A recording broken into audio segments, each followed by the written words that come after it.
Hello everyone! From dramas to webtoons to novels, explore Korea's story with us. This is Who Reads Story. My name is An Sung-jin. I'm a news reporter, and today we have another exciting guest with us back again. Yubawa, please introduce yourself. Hello, my name is Lyubava. I live and work in Seoul, South Korea. I work as a model. Nice to meet you Right, again. it's nice to have our guest back here again. And today we are going to be talking about something along the lines of romance, but more specifically, high teen romance. Are you a fan of it yourself? No, of course, I love high teen romance. What do you think attracts people to like high teen romance?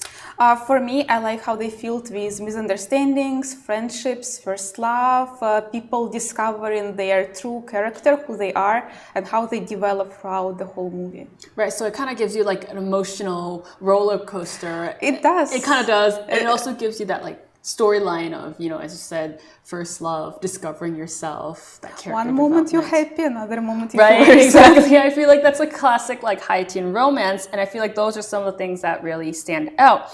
Now today we're going to be talking about a Netflix original titled Love Untangled, and obviously it is a South Korean Netflix original, and the setting is based in 1998 in Busan.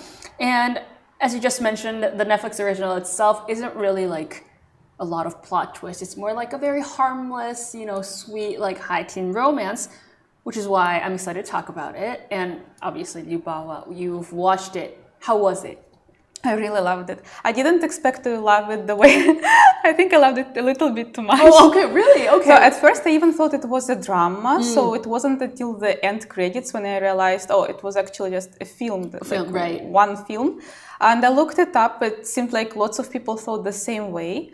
And I also like that the action of the movie is happening like in 1990s, which also has a very retro vibe, like very specific, different vibe, but still it doesn't feel old-fashioned. It feels very new, very fresh. Right, exactly. Just as Bava mentioned, even though the setting is based in 1998, and even though the location itself might be, you know, a bit different from what we normally see, it is still a very conventional, you know, like a classic high teen romance movie.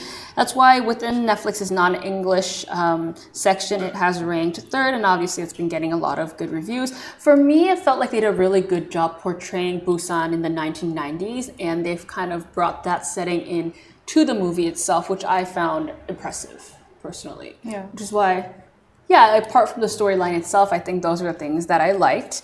But, you know, for our viewers, could you, Lyubava, please introduce what the plot itself kind of is, how the storyline goes, and what, you know, the narrative for the movie itself is? So the movie tells us stories about a high school girl. Her name is Seri, and she has a curly hair, and that really she's very self-conscious about her curly hair, and she is willing to confess her feelings to the most popular guy in school. His name is Hyun. So on the way to proposing to him, like to explaining her feelings towards him, she meets another guy who is the son of the owner of the local hair salon. And this is the way for her to straighten her hair. But on the journey in confessing her feelings, something happens between her and Hyun Sok, the son of the owner of the hair salon. Right, I think you give a good detail of the summer without giving too much detail. Too much detail for our viewers so they can watch it. But I guess the movie itself, the reason why it was nice and harmless is because it's not just, you know, a killing time movie, but it kind of gives another twist to perhaps some of the cliche romance movies. And I think that's why it makes the movie a bit more interesting and also watchable for not only Korean viewers, but like international viewers like yourself, I guess. Yeah. And that is why I guess there were some scenes that kind of, you know, went beyond the cliche romance movie. Could you point out a couple that were a bit different from conventional classic movies? Sure, like it actually has a lot of things that beat the cliches. Right. For example, in the beginning of the movie, a female lead saves the male lead from the water, Right. while in other movies it's a little bit reverse. Right. As well, there is a scene where a boy helps to wash the girl's hair, which is also very sweet. But even though I love romance movies and I thought there is nothing they can offer me like new, I was still surprised in a very good way. Right, and I think, you know, the scenes that you just kind of mentioned go in the opposite direction of what the conventional classic movies is, because normally it's like the boy helps out the girl, or like he does all these things for her. Usually the girl is the receiver Right. and the guy is the giver, but here it was all the way around. Right. I like the way you phrased it, the expression, like it kind of beat the cliche. So it kind of goes beyond what we think as the classic movies. And what were some of, the scenes that you perhaps also felt like your heart fluttering or like a tingling in your body while you were watching it? Because, it's a romance movie. Yeah. I'm sure we've had that. So for me, it was that particular scene. I'm sorry for the spoiler if I give one spoiler. Spoiler ahead for our viewers. Yeah, so you can just skip this part. Skip this part. But after Seri broke up with Yoon Sok, she comes back to her father's office and she found out that Yoon Sok left the copybook with all the pictures he took throughout their short relationship and even before that, with her friends, with them together, and there was confessions that what he loved about her and how he loves her. Actually, he just expressed her feelings. And it was so hard, full feeling, but at the same time, I felt like I was about to cry. I'm glad I didn't, but I was very close to. Right. I feel like it's those heartwarming, very genuine moments that end up actually making us feel our heart fluttering. And it's the very small things. It's not anything big, but it's, those very small, meaningful things that kind of make sense for me.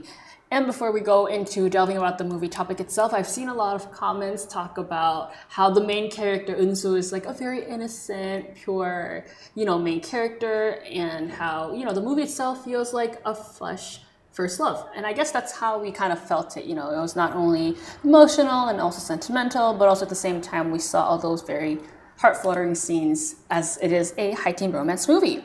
Now, I do want to delve in a bit more about the topic of the movie itself. You just mentioned how Seri, the main character, kind of tries to straighten her hair, even though her curly hair, for us, kind of looks really lovely. She's very cute. I mean, Koreans these days, they even do perm themselves. Right, exactly. So, we saw how that character was trying to change, and she also envies her friend that does, facials, and she really tries to show all the good side, or the perfectionized side of her to the guy she likes, which I get, but also at the same time, it's kind of sad to see that one has to kind of change their self for someone else to like them. Yeah, even though Seri is very lovable with her curly hair, but the genre of romantic movies still keeps that. There is always the part where the main character trying to change her appearance, but at the same time, again, another cliche was beat because she ended up with curly hair again. Right, so you mentioned in the beginning and just now how this movie, Love Untangled, seems to be a bit more than just a high-teen romance movie. You said that it has emotional development, character development as well. And what made you think that this movie also has all these aspects of, growth of the character? Even though everyone around Seri is having the straight hair and it's considered to be very beautiful, her twin sister has straight hair. Even her rival, who also had curly hair before, she did straighten her hair afterwards, but Seri also did the procedure to make her hair straight. At the end, she accepts herself the way she is, and she found a man who also accepted her the way she was without her changing herself. Right. I guess that process itself of, going from I don't want, the person that I'd like to see my curly hair to eventual acceptance of, this is who I am and this is, who the person that you are going to like is going to be. So I guess, as you said, it is about that acceptance and, understanding and finding someone that understands who you are, I guess. Yes. And another part that I found impressive about the movie itself is that, Busan itself is kind of the place where this entire scene happens and where the entire movie takes place. And Love Untangled obviously displays all these, old alleys or like Gwangan Bridge before it was all constructed and modernized as the way it is right now.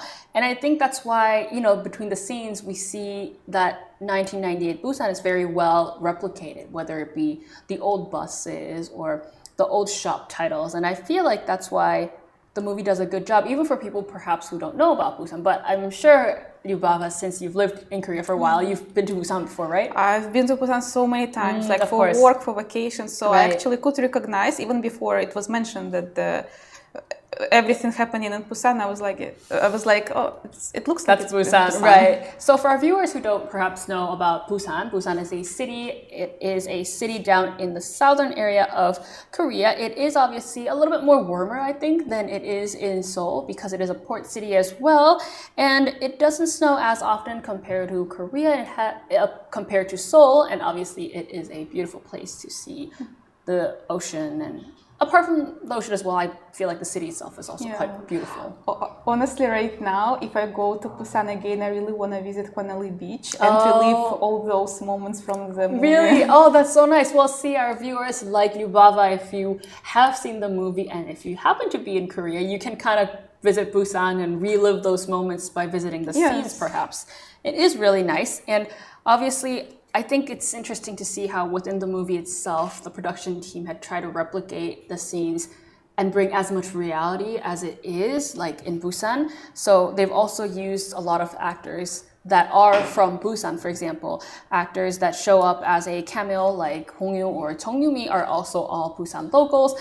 They've also, they also acted as a couple in the movie Kim Jeong born 1982, which is why it's kind of fun to see them as, like characters coming inside in the movie. Yes, they also played in Train to Busan. Yes, right. And I love to see them as a couple, like living a peaceful life with no zombies around. Right, that's true. And I think they also have a good chemistry as well, which is why it was fun to see it. But obviously, if we think about Busan, Koreans know that there is a specific dialect, like a Busan dialect that, people in that town speak.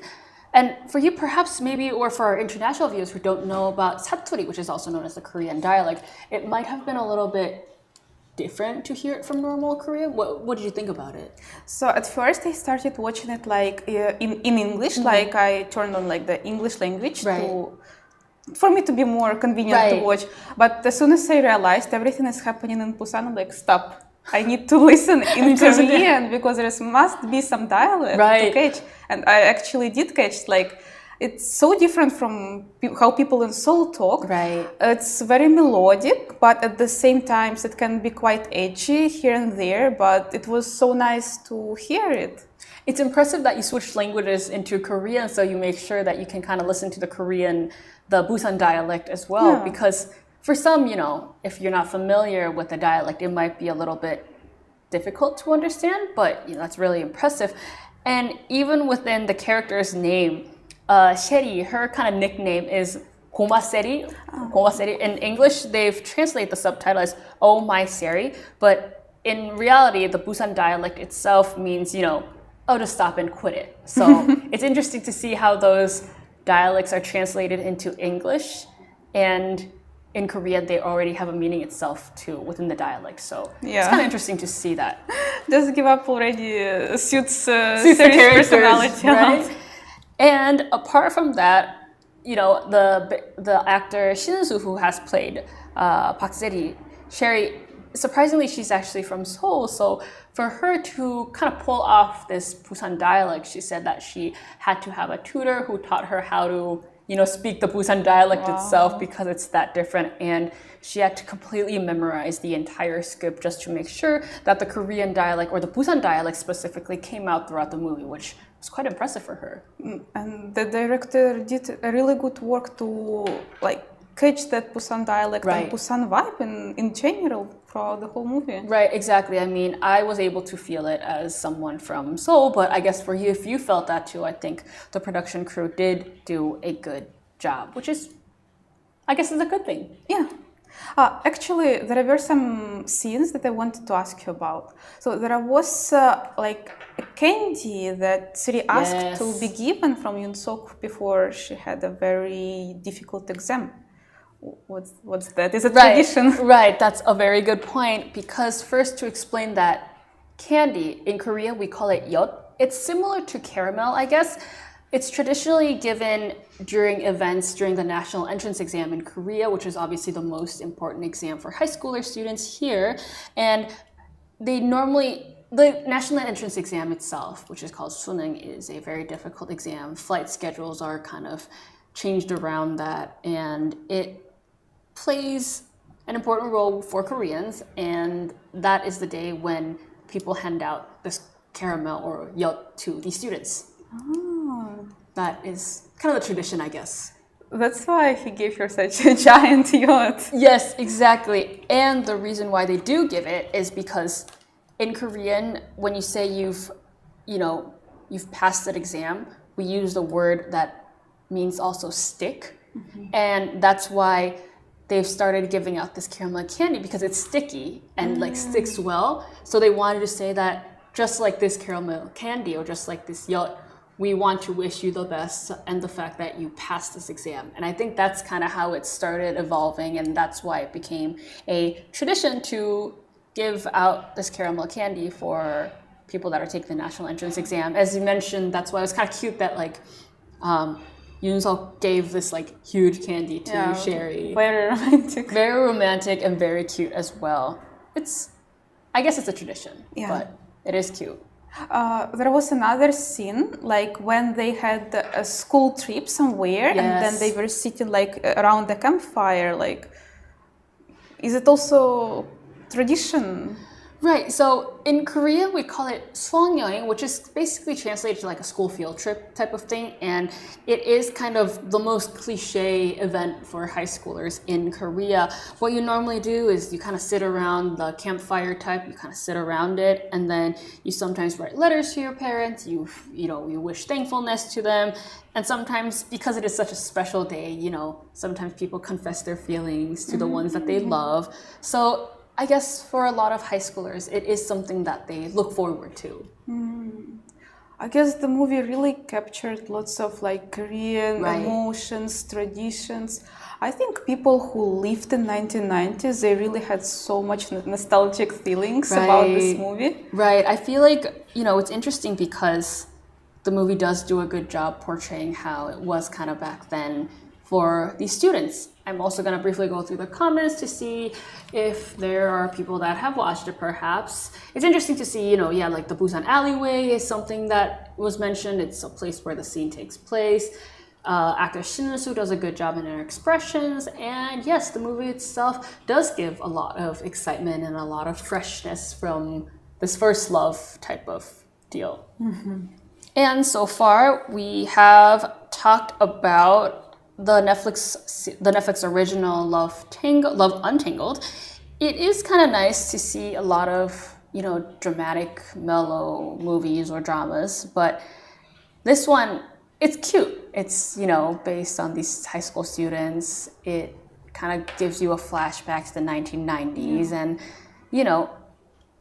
it was nice to kind of watch a very light-hearted movie. It's not only cute and like lovely, but it's also very funny. There were so many moments when I was I'm not really emotional person, but here I was like, oh, that's funny, this is funny. Right, exactly. How we were talking about before, Lyubava and I were talking about how the movie itself was it gives you a lot of emotions. It's not just cute, as you just mentioned. It gives a lot of thinking as well, and it kind of explores different scenes within Korea, or especially Busan as well. So I guess that was a nice introduction, not only to the movie itself, but into Busan as well. Yeah. Do you have any more last comments or last impressions that you want to talk about the movie? So overall, it was a great experience watching this movie. I enjoyed it so much, and it's not only just a love comedy, but it also a deep dive into Korean culture, not only Korean culture in general, but Korean culture back then in 1990s. So there were a lot of references to how people lived at the time. There was even a mention of economic crisis that people going through. So I think not only people my age, but people younger, older, everyone can enjoy this movie. Doesn't matter the country, the origin. I think it's suitable for everyone and brings very good emotions. Right. I think Lyubava does a really good job giving that kind of overall expression or overall summary of what the movie is. So for our international viewers who have not watched it, please give it a look. And maybe if you do come to Korea, like Lyubava mentioned, maybe you can, visit Busan and kind of relive those scenes or visit the places that perhaps kind of show up in the movie. That is all we have for Who Reads Story today. It was great to have you again, Yublava. Thank you. Thank you for bringing out such emotions and such expressions after watching the movie. Thank you more. Yes. And next week, we will be back with another episode talking about Korean content. That's all we have for now. See you next week. Goodbye. Bye-bye.